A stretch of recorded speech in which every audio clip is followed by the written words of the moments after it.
এবার যৌথভাবে আন্দোলনে নামলেন জলপাইগুড়ি জেলার সমস্ত আশা স্বাস্থ্যকর্মী, অঙ্গনওয়াড়ি কর্মী ও মিড ডে মিলের কর্মীরা প্রতি মাসে 26,000 টাকা করে বেতন দেওয়ার দাবি তুলে রাস্তায় নামলেন কয়েকশো মহিলা কর্মী। এই দাবিগুলো নিয়ে শুক্রবার দুপুরে জলপাইগুড়ি শহরে একটি বিক্ষোভ মিছিল বের করেন তারা। এরপর মিছিল নিয়ে জলপাইগুড়ির জেলা শাসকের দপ্তরে এসে একটি স্মারকলিপি তুলে দেন আন্দোলনকারী আশা স্বাস্থ্যকর্মী, অঙ্গনওয়াড়ি কর্মী ও মিড ডে মিল কর্মীরা। আন্দোলনকারীদের পক্ষ থেকে দেবযানী বোস বলেন, তাদের মোট 11 দফা দাবি রয়েছে। এই তিনটি সংগঠনের প্রত্যেক মহিলাকে সরকারি কর্মীর স্বীকৃতি, মাসিক বেতন ন্যূনতম 26,000 টাকা সহ আরও বিভিন্ন দাবিতে এই বিক্ষোভ কর্মসূচি পালন করা হয়।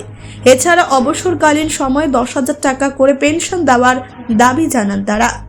Bureau report, news capsule. আমাদের আজকে 3টা ইউনিয়ন আছে, পশ্চিমবঙ্গ রাজ্য আইসিডিএস কর্মী সমিতি, আশা কর্মী সমিতি আর মিড ডে মিল। 3টি লেভেলের আমাদের 3টি প্রকল্প কর্মীদের আছে ডিএম অভিযান।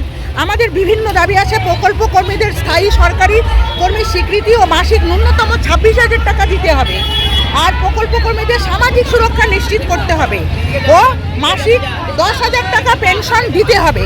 বকেয়া উৎসাহ ভাতা, পিএলআই ও বকেয়া করোনা আপদকালীন ইন্স্যুরেন্স এটা করতে হবে। বারবার তো আশ্বাস দেয় হয় মা ও শিশুর পুষ্টি ও জনস্বাস্থ্য কেন্দ্রগুলির পরিকাঠামো পুনর্গঠন করতে হবে। বারবার আশ্বাস দেয়, বারবার আমাদের আশ্বাসই দিচ্ছে।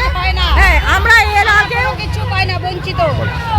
আমরা এর আগে দিল্লিতে দিচ্ছি, মোদিজি আমাদের নির্মলা সীতারামন আমাদের বলেছে যে বাজেটে বার হবে, আপনাদের টাকা বাড়ানো হবে বাজেটে, কিন্তু আমাদের বাজেটে বার হয়নি। সমস্ত প্রকল্প কর্মীদেরই বলেছিল বাজেটের ওনারা রাখবে, কিন্তু কিচ্ছু রাখেননি। সেই জন্য আজকে আমাদের আজকে আন্দোলন, আমরা আরো বৃহত্তর আন্দোলনে যাব, শামিল হব। আমার নাম দেবযানী বোস, আমি পশ্চিমবঙ্গ রাজ্য আইসিডিএস কর্মী সমিতির জেলা সেক্রেটারি।